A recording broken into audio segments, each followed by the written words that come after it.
paternidade, fonte de bênçãos e altar de responsabilidade. O texto que eu vou usar para pregar é Efésios capítulo 6, versículos 1 ao 4.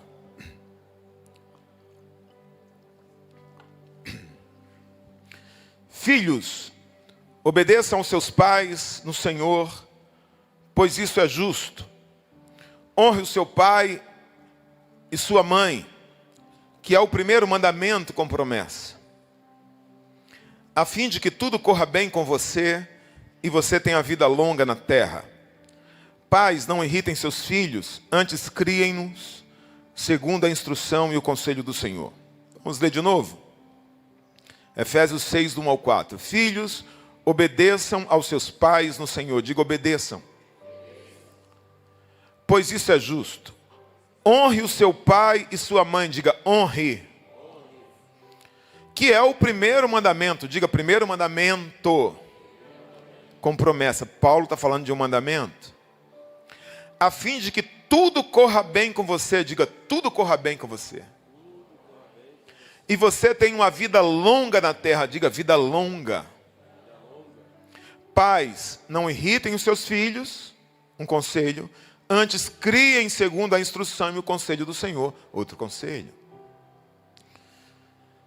Muito bem. Hoje, dia dos pais, seria um dia para a gente falar de amenidades e só de congratulações. Mas pastor sempre prega a partir de problema, a partir de crise, a partir daquilo que ele enxerga. E é difícil ser totalmente feliz no mundo que passa por tantas crises. O que eu vejo, irmãos, é que o mundo que a gente vive hoje é um mundo que tem atacado a masculinidade como a Bíblia apresenta, o homem macho, o homem alfa. As novas gerações têm se tornado cada vez mais frágil. Eu não falo de uma fragilidade física. Não, porque a galera jovem é até forte, né? São bombadões, assim, peito de pombo e tal, fortão. Mas eu estou falando, são frágeis emocionalmente. São frágeis moralmente. Parece que quanto mais nova essa geração, mais frágeis os homens têm se tornado. Né? Você tem o termo aí, homem raiz, e o homem Nutella, leitinho. O quê? Tem outro aqui? Quick? Meu Deus. Ah, vendo? A macharada está ficando mais delicada. E isso não é fruto do acaso. Isso é algo alimentado, isso é algo pensado. Ah, pastor, como é que é? É o hormônio do frango. É a indústria alimentar, são os alimentos, não sei. O que eu sei, irmãos, é que há um sistema que quer isso. Há um sistema que quer destruir a família. E uma maneira de destruir a família é atingir o seu líder. Destruir um líder. Quando um homem é destruído, a família é destruída. Como é que você destrói uma família? Feminilizando o homem. Fragilizando o homem. Tornando-o fraco. Desfigurando sua imagem. Tornando a mulher feminina algo vergonhoso. O homem moderno é um homem que tem que ser sensível. Eu fui numa loja agora comprar roupa, irmão. Entrei na seção masculina. Falei, cara, que casaco maneiro. Caramba, meu número. Quando eu botei o casaco terminava aqui, ó. Eu falei, não, tá de brincadeira. Não, tá de brincadeira.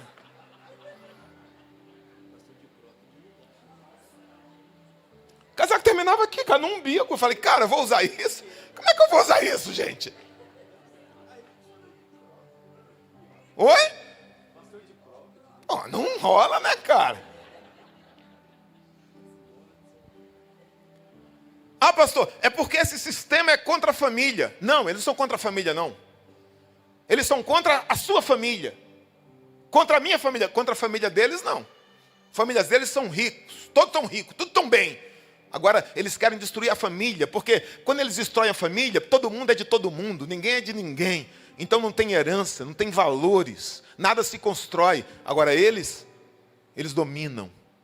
Os donos de império têm herança, têm família, têm filho, têm para quem deixar. Agora, os escravos da antiga Roma, os escravos da antiga Grécia, eles não tinham família, não.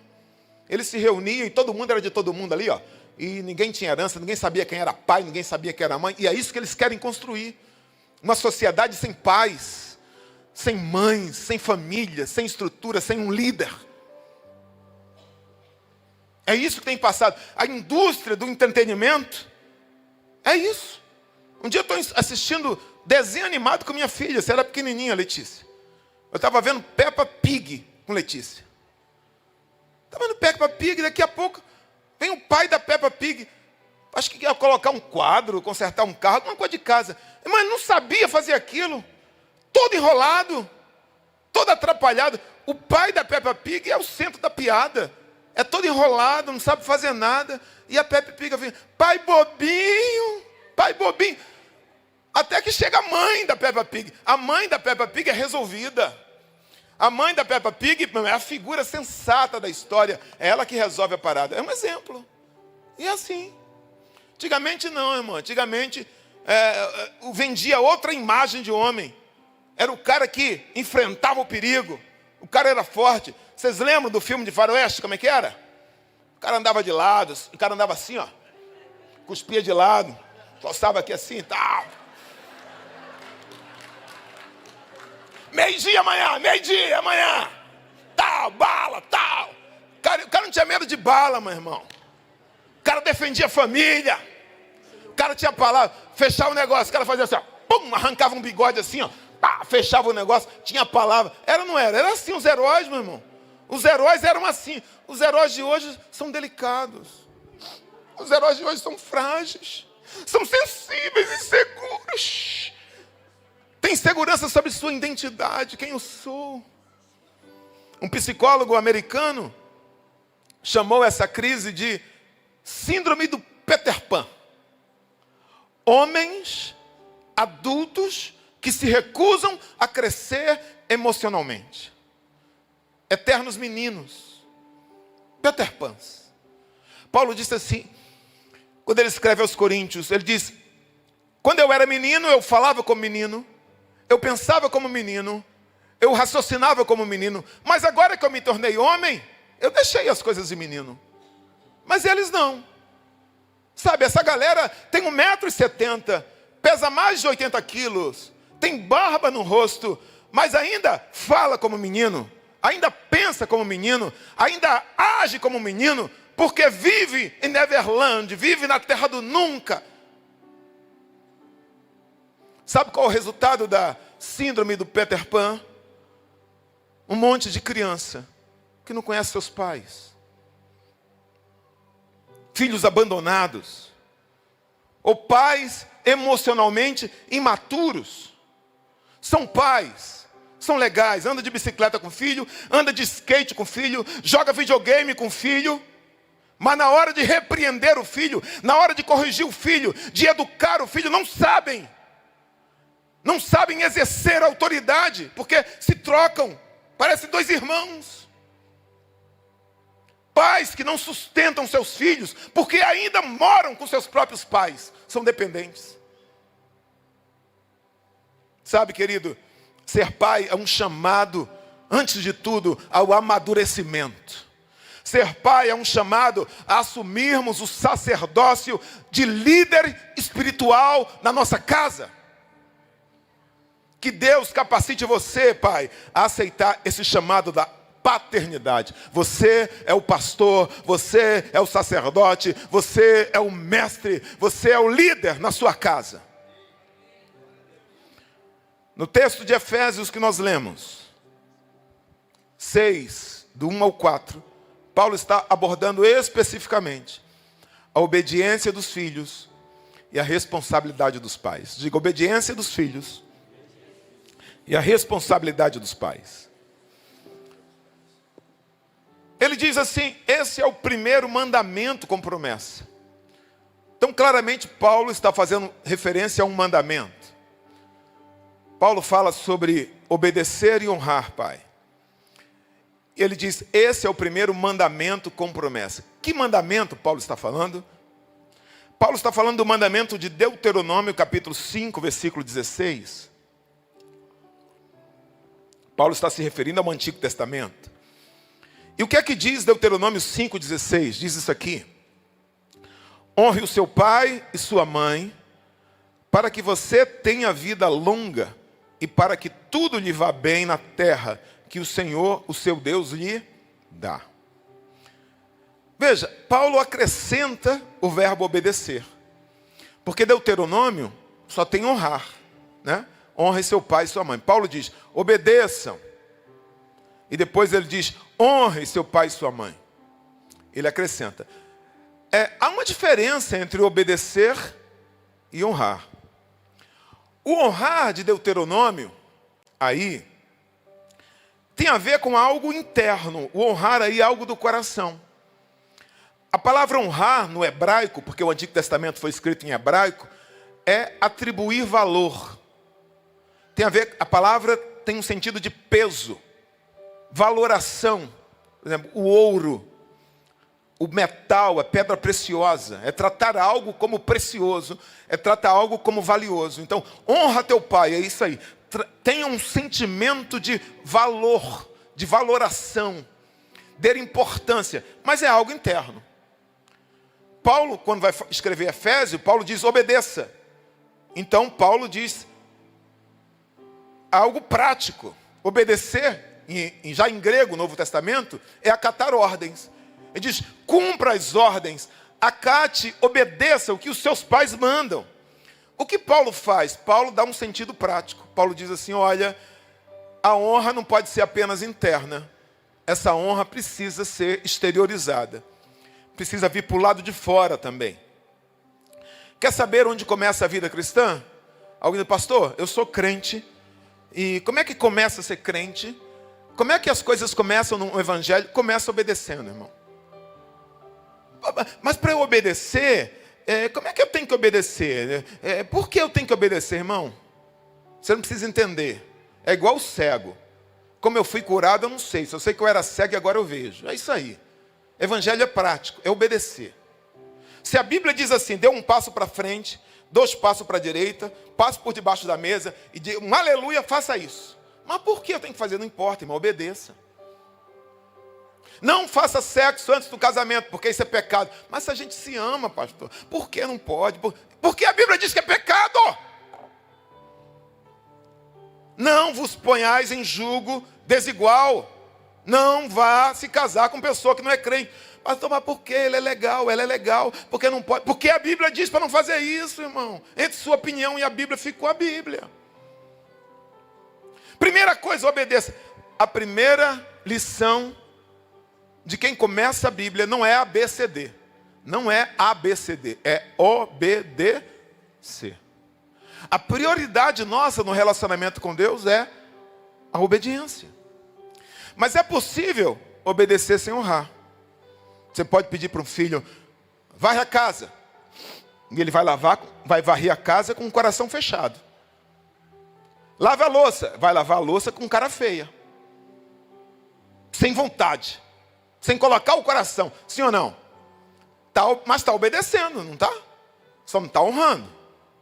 Porque o coração está ali. Mas também é possível honrar sem obedecer. Ah, eu te amo. Ah, meu pai querido. Ah, mamãe, como você é linda. Mas não obedece nada. Faz tudo diferente do que o pai manda. Também esse tipo de honra não vale nada. Porque a Bíblia diz que a fé sem obras é morta. Assim como obedecer sem honrar, para Deus não vale nada.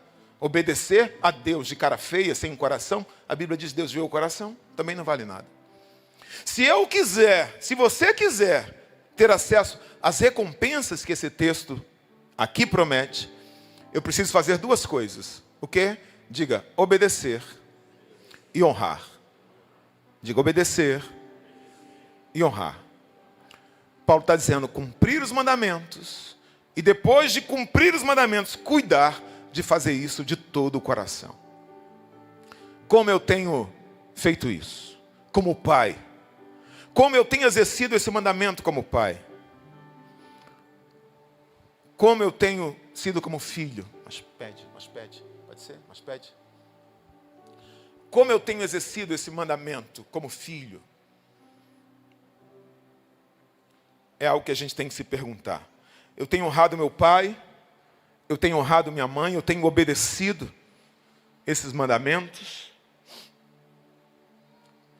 Porque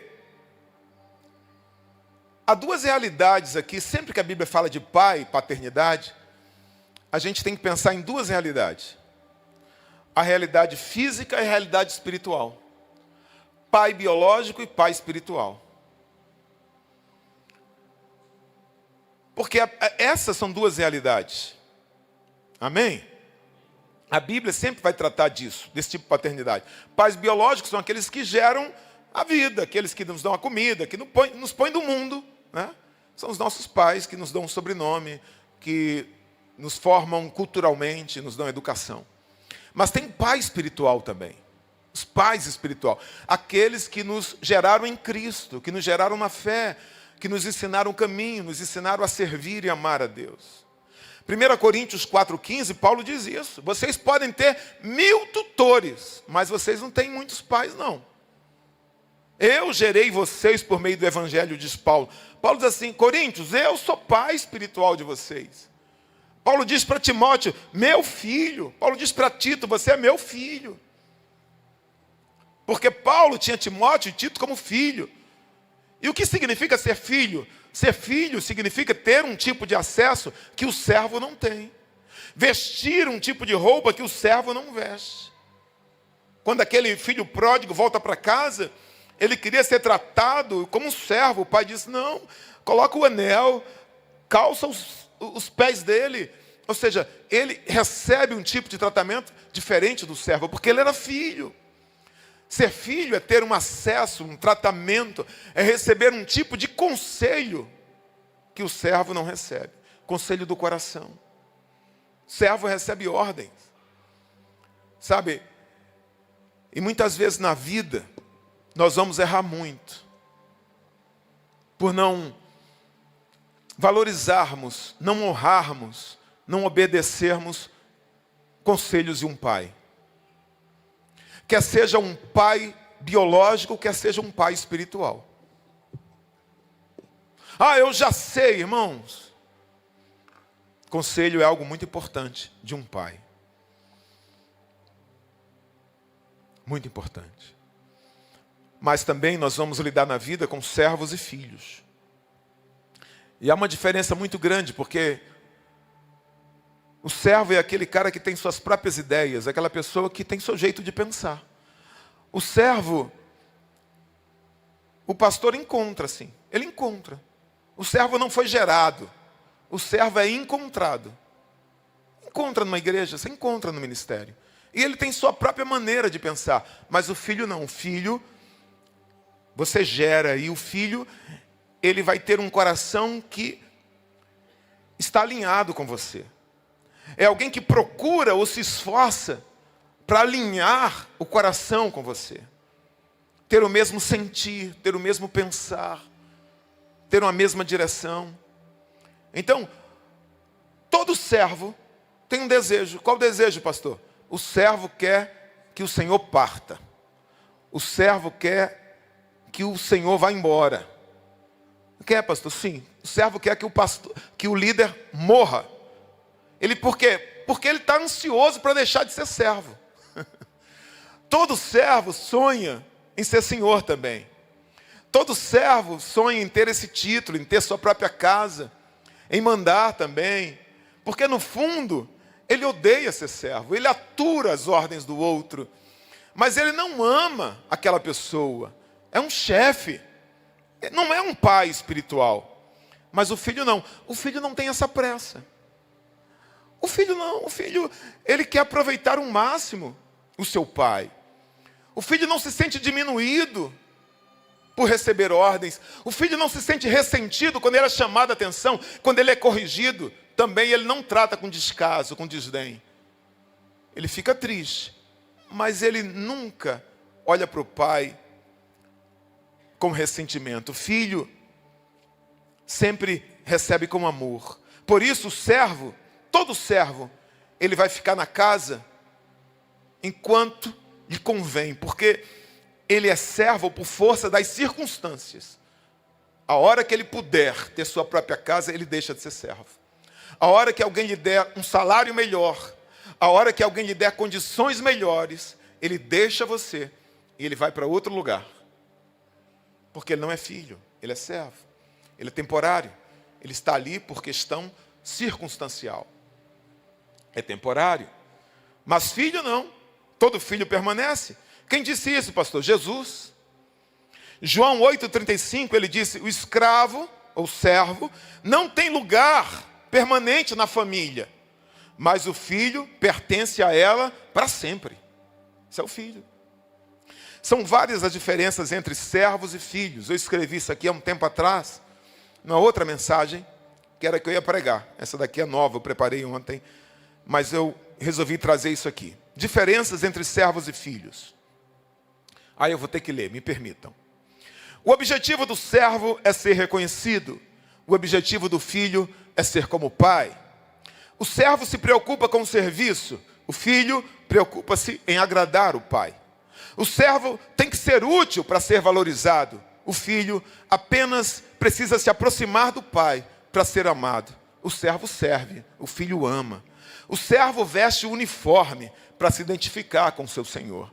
O filho não precisa disso. Sua fisionomia, o seu sorriso, o seu jeito já lembra o pai. O servo almeja a liberdade. O filho já é livre. O servo é aquele que tira a foto. O filho sai na foto.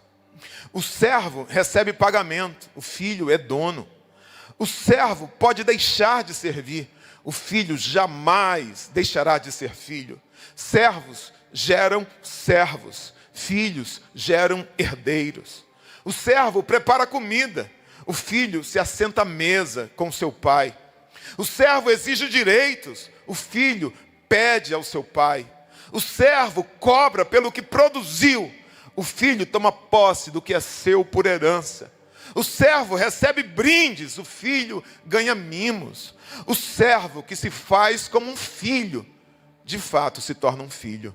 Mas o filho que se faz como um servo, se assenta à direita do seu pai.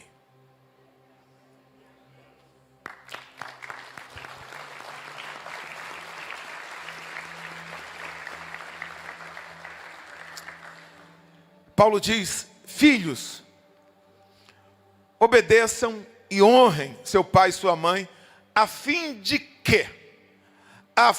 que tudo corra bem com você e você tenha uma vida longa na terra. Há duas recompensas aqui, amém? A primeira recompensa é essa: a fim de que tudo corra bem com você. Como a gente pode traduzir essa expressão? Bem-estar. Bem-estar. A fim de que tudo corra bem com você. A fim de que você tenha uma vida boa, um bem-estar.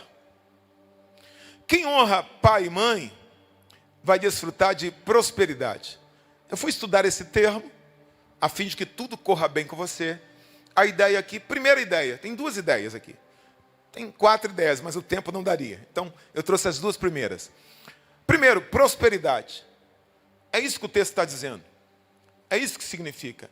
Você vai viver o que diz o Salmo 1, versículo 3. Será como a árvore plantada junto a ribeiros, que dará o seu fruto na estação própria, cujas folhas nunca caem, e tudo quanto fizer prosperará. É isso que está dizendo. Você vai ser uma pessoa próspera. A gente vive num mundo em que tem dificuldade. Nem sempre você vai vencer, nem tudo que você vai fazer vai dar certo. Mas quando você olhar para a vida, quando você olhar para um todo, você vai ver que Deus, ao longo da vida, Ele tem te abençoado. Ele tem te prosperado. Diferente de pessoas, sabe, que trabalham de sol a sol, trabalham de domingo a domingo, vive nessa correria louca, atrás de prosperidade, atrás do ouro, correndo, sabe, atrás da cenoura, como aquele, o coelho lá do laboratório, mas nunca alcança o prêmio. O cara está lá desesperado. O empresário que abre a loja é o primeiro a abrir, o último a fechar, mas sabe, as coisas não fluem, a prosperidade nunca chega, ele não, parece que não tem perspectiva, ele não sai do lugar. Pastor, mas como eu mudo essa realidade? Aqui está o caminho. Para que tudo te vá bem, obedeça e honre seu pai e sua mãe. É o caminho. Tanto o pai biológico, como o pai espiritual. Quando reconhecemos a autoridade que Deus colocou sobre nós, nós abrimos sobre nossa vida a bênção do Senhor. Nós adentramos em portas espirituais para o favor divino. Nós atraímos bênçãos de Deus para a nossa vida. A obediência, a honra aos pais, veja, nos coloca debaixo de bênçãos espirituais. Quando Jesus chega à cidade de Jericó, as pessoas dizem assim: oh, quem é esse cara? Ah, esse cara aí é o filho de Maria, é o filho de José. Ah, ele é o carpinteiro. A Bíblia diz que eles não honram Jesus. Jesus diz assim: o profeta não tem honra na sua própria casa. E a Bíblia diz que ele não fez milagres ali em Jericó. Em Jericó não, perdão.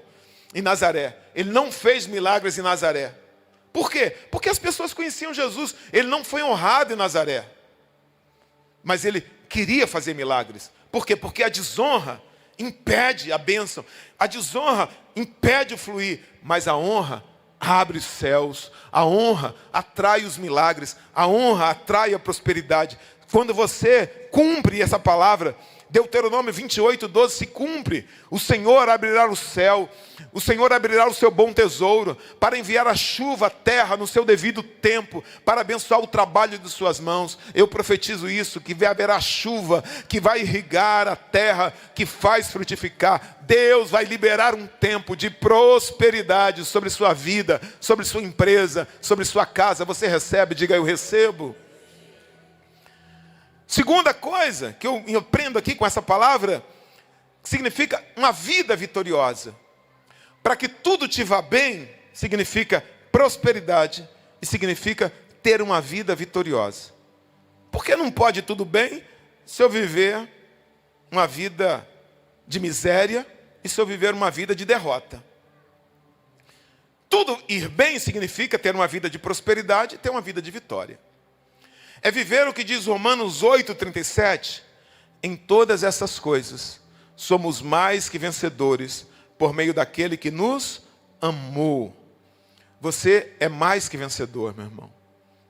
Quando você obedece isso aqui, sabe, não importa a batalha. Talvez você, pastor, eu estou enfrentando batalhas terríveis, mas mesmo em meio às batalhas, você é mais que vencedor. Você pode estar enfrentando adversidades, adversários gigantescos, mas você é mais que vencedor. Contra toda inveja, contra toda deslealdade, contra todo abandono, contra toda traição, você é mais que vencedor. Às vezes parece, pastor, que eu dou um passo para frente, 10 passos para trás, as coisas são contrárias, mas escute, você é mais que vencedor, não desista. A palavra de Deus hoje está mostrando o caminho para que tudo te vá bem. A obediência ao Pai, Pai biológico e Pai espiritual. Quando honramos quem Deus nos mandou honrar, nós entramos num vento favorável. Oportunidade significa um vento favorável. Deus te leva a um porto que te conecta a oportunidades, que te conecta a pessoas que você não teria acesso jamais. Como pastor, faço isso? Quando você obedece, ouve conselhos de pais biológicos e pais espirituais. Honre o seu pai, honre sua mãe, obedeça, porque vai acontecer o que está em Deuteronômio 28:13. O Senhor te porá por cabeça e não por cauda. Você estará por cima e não por baixo. Eu declaro sobre a tua vida que virá um tempo que você não vai viver sobre a sombra de derrotas do passado, sobre fracassos do passado. Deus está reposicionando você como um vencedor, como uma vencedora. Se você recebe isso, diga: eu recebo. Aleluia.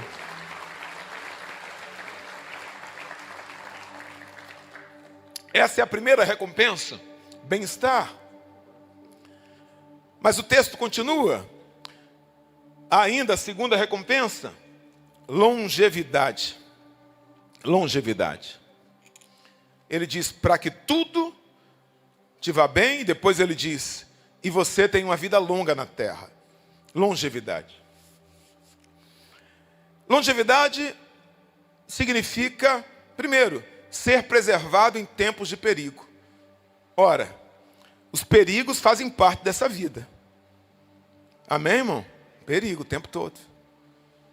A única maneira de ser preservado, você ter uma vida longa, é você ser preservado em tempos de perigo. Eu morava num lugar muito tranquilo lá no Rio de Janeiro. Entre a Vila Cruzeiro e o Grotão. E os jovens morrem muito cedo ali. E tinha uma época que tinha uma moda, acho que o nome do tecido era flanelado, é isso? Flanelado. É um tecido mais grosso, quadriculado assim. Era quadriculado, uns blusões quadriculados. E eu gostava muito de uma camisa que eu tinha, quadriculado, um flanelado assim. Estava usando um boné. Eu estudava à noite, estava no ensino médio, estudava à noite. Vai ter 17, 18 anos. E eu me lembro que eu estava vindo da escola. Então, imagine que aqui é uma rua, esse espaço aqui é uma rua, que tem faz uma outra rua para cá, tá ok? E eu estou aqui na calçada. Está vindo um carro de lá, e eu estou aqui. Esse carro está vindo de lá. Eu calculo e falo, dá tempo de eu atravessar aqui? O carro estava longe. Dá tempo de eu atravessar.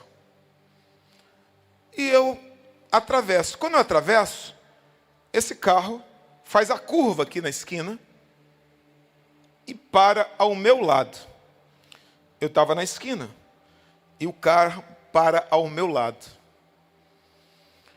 E quando o carro para ao meu lado, o cara do banco do carona coloca o braço para o lado de fora, a aproximadamente 1,5 metro, 2 metros de mim. Com a arma na mão, apontando uma arma na mão. E me xinga. Se eu posso xingar. Como é que eu vou falar que eu me disse dele? Seu rebento de uma mulher de vida fácil. Foi isso que ele falou. Vocês entenderam? Você vai morrer. Irmão, eu vi o cano apontado para mim assim. Quando ele falou isso, eu levantei o rosto assim.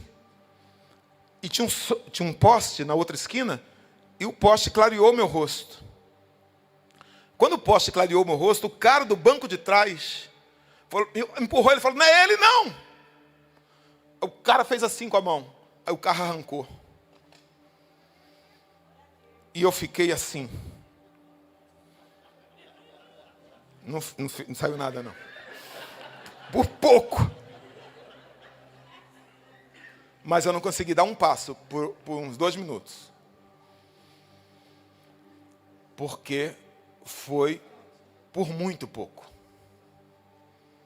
O Senhor vai preservar você em tempos de perigo. Tinha um poste ali, velho. Tinha um poste. Quando eu levantei a cabeça, eu estava com boné, estava escuro, aquele flanelado, todo mundo, a galera toda, sabe, se vestia daquele jeito ali. Eu devia estar muito parecido com o cara. Quando eu levantei o rosto, ele falou, não é ele não. O cara do banco de trás que me conheceu. Sabe, você vai superar doenças que encurtam a vida. Você vai vencer epidemias. Você não será apanhado pelo laço do passarinheiro. Você não será morto pela peste perniciosa. Você vai permanecer vivo. Quando alguém vai dizer assim, não tem jeito, esperava o pior. O quê? Saiu vivo dali. Vai dizer, saiu vivo, porque o anjo do Senhor protegeu. Aleluia!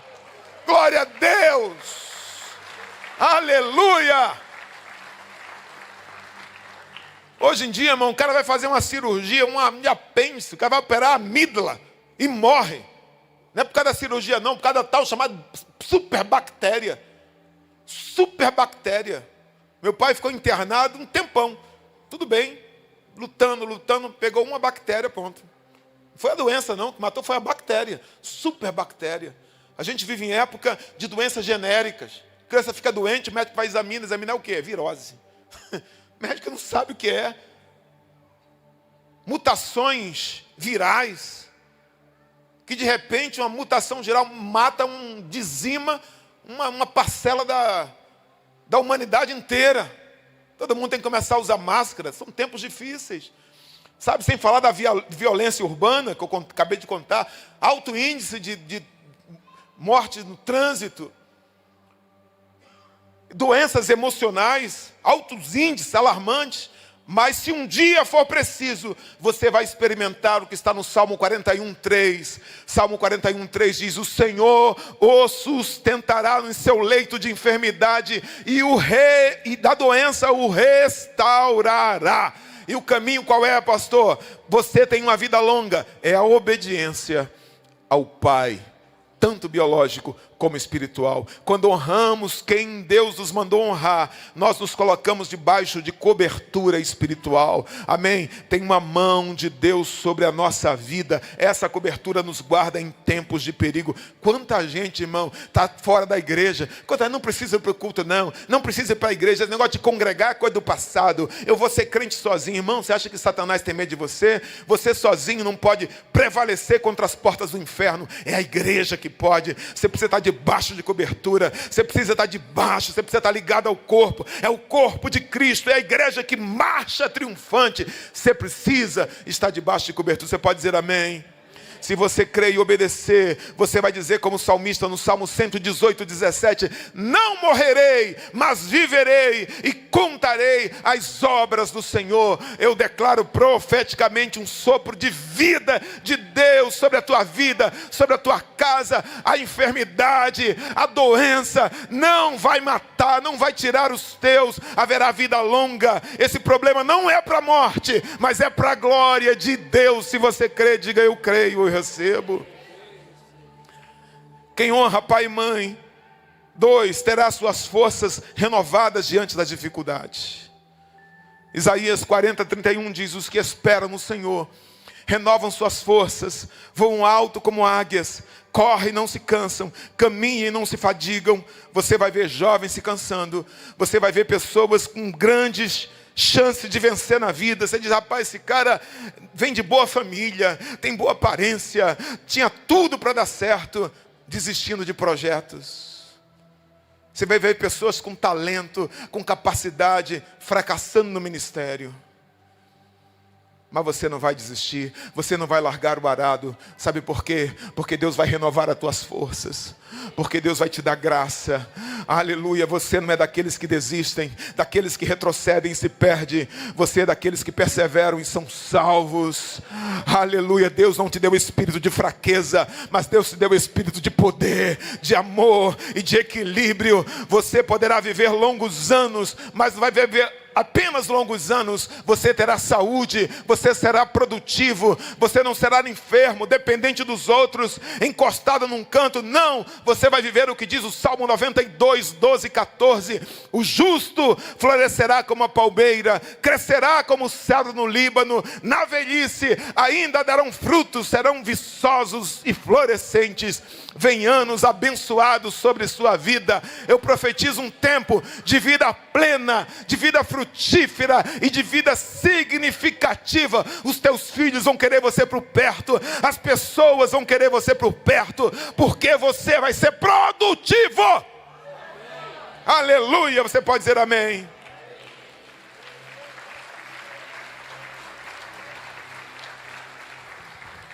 Para encerrar,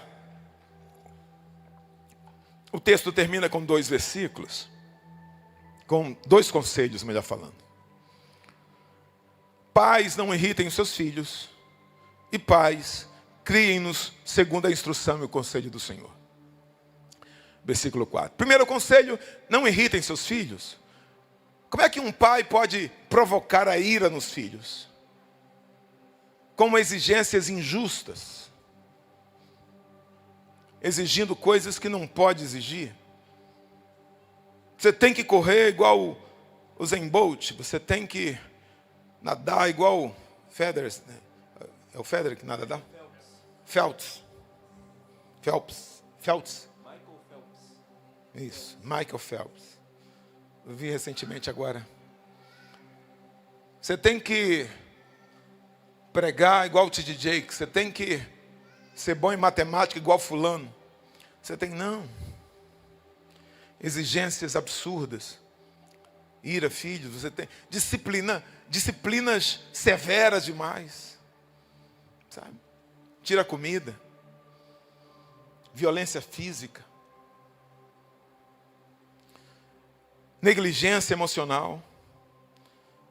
Segundo conselho, ele diz: criem-no segundo a instrução e o conselho do Senhor. Nutram, alimentem, cuidem, é o que Paulo está dizendo. Não apenas fisicamente, mas espiritualmente. Segundo a instrução e conselho do Senhor, treinem, exortem seus filhos. Moldem o coração deles, moldem a mente dele, é o que Paulo está dizendo. Irmãos, nós pais, escute o que eu vou falar. Nós somos a representação de Deus para os nossos filhos. Muito do que os nossos filhos pensam sobre Deus é o que eles veem em nós. Sabe? Como os pais cristãos que nós somos, nós temos a responsabilidade de refletir o caráter de Deus para os nossos filhos. A maneira como nós falamos, a maneira como nós lidamos ou tratamos os nossos filhos, é a maneira que eles pensam, como Deus o trata, como Deus fala com eles. Quando eu for nutrir, quando eu for proteger, eu devo fazer como Deus faria. Quando eu for corrigir o meu filho ou minha filha, eu devo corrigir como Deus corrigiria.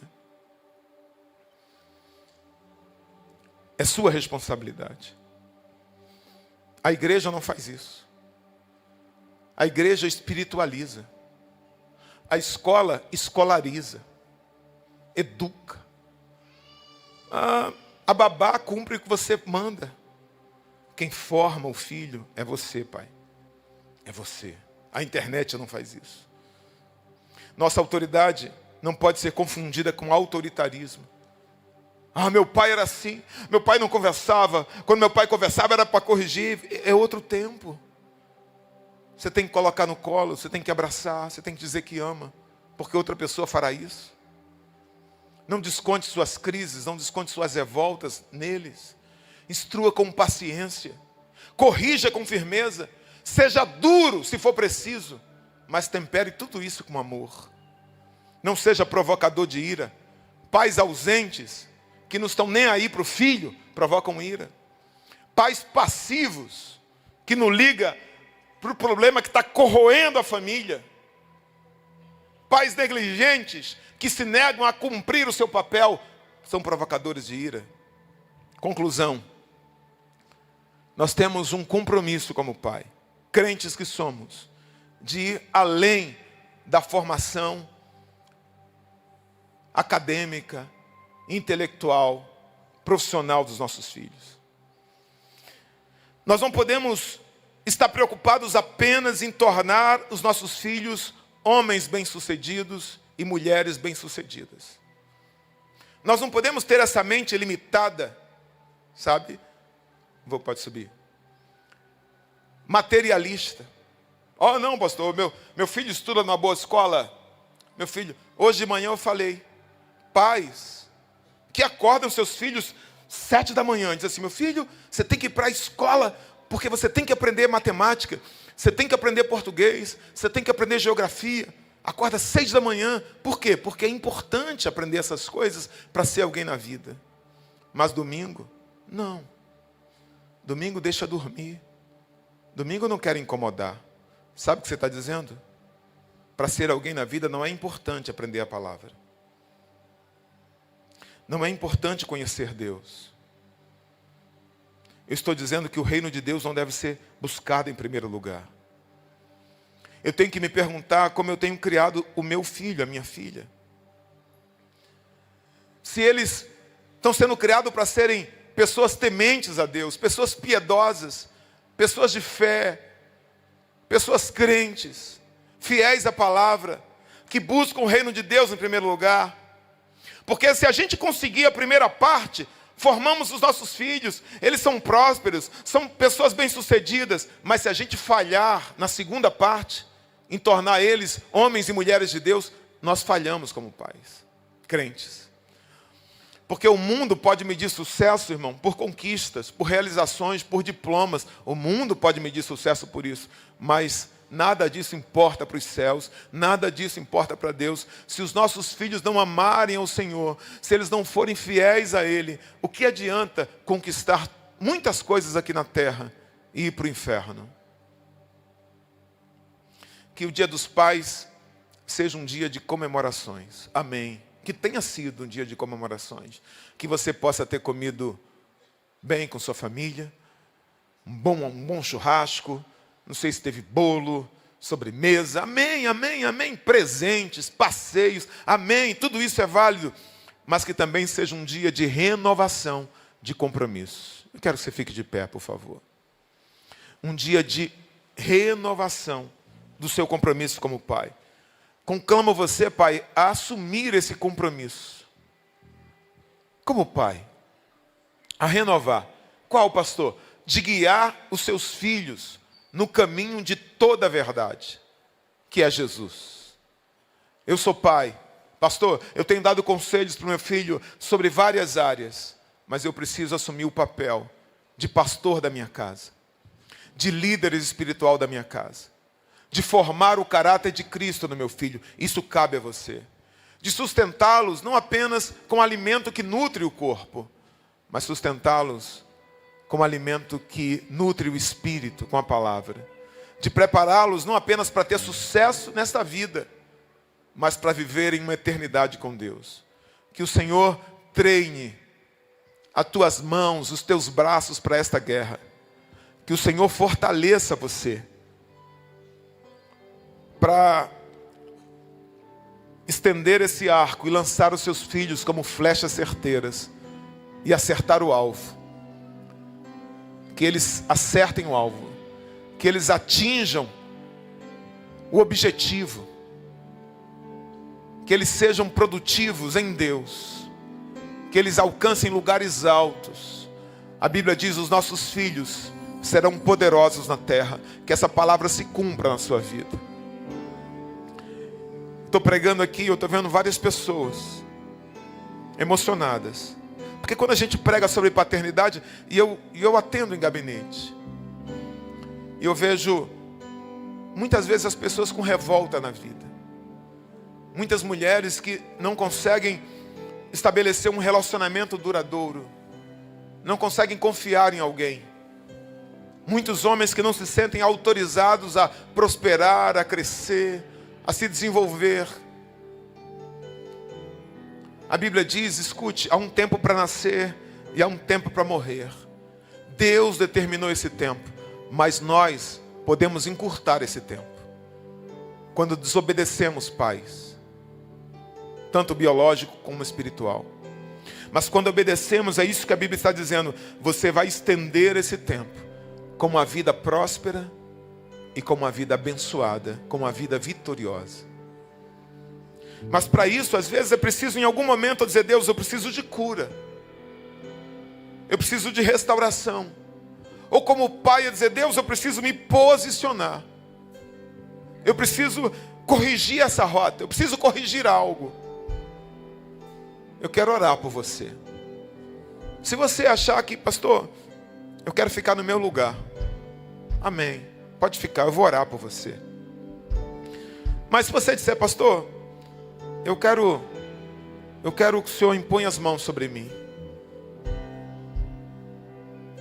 você pode vir diante do altar. Se você tem essa necessidade, eu quero orar por você também. Eu vou orar por todos, mas vou fazer uma oração especial por você. Você precisa de uma cura na área da paternidade, como filho, como filha. Isso é algo que fere você. Um pai ausente, um pai agressor, abusador.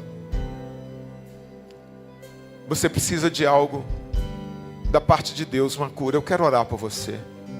Pastor, essa palavra tem revelado que eu preciso melhorar muito como pai. E eu quero assumir um compromisso diante de Deus hoje. Eu quero assumir um compromisso diante de Deus. Então, venha diante do altar. Eu quero orar por você. Vou pedir para o louvor cantar uma canção. Depois dessa canção nós vamos orar. Amém?